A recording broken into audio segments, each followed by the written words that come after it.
Along the same lines, Sahima Alawadi is a 32-year-old woman who left Iraq to escape persecution by Saddam Hussein, has been living in California.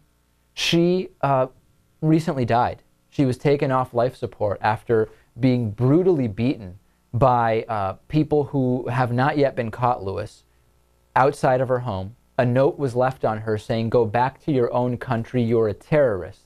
And this is a mother of 5. She was basically bludgeoned to death a few miles east of San Diego.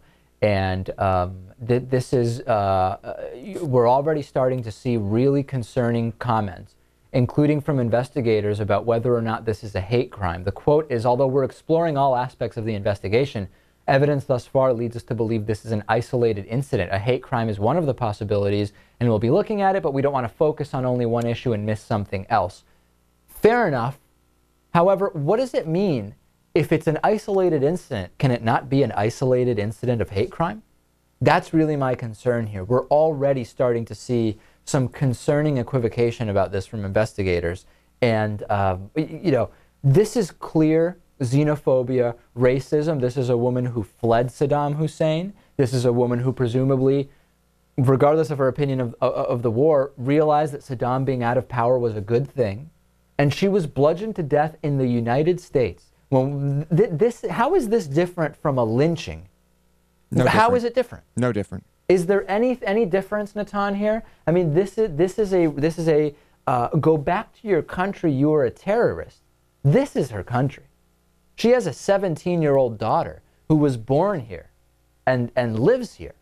It's sickening.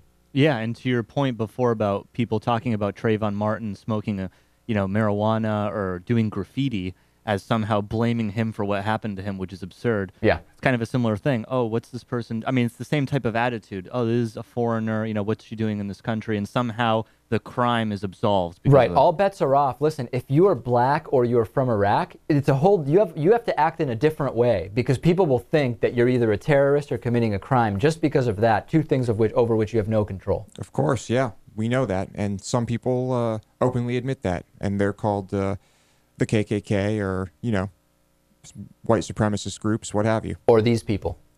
Who could be part of one of those groups. Let's take a break. Facebook.com/David Pakman Show. Please like the show on Facebook. Also, DavidPakman.com/gear. Get yourself a t-shirt or sweatshirt. Back after this. Stay tuned.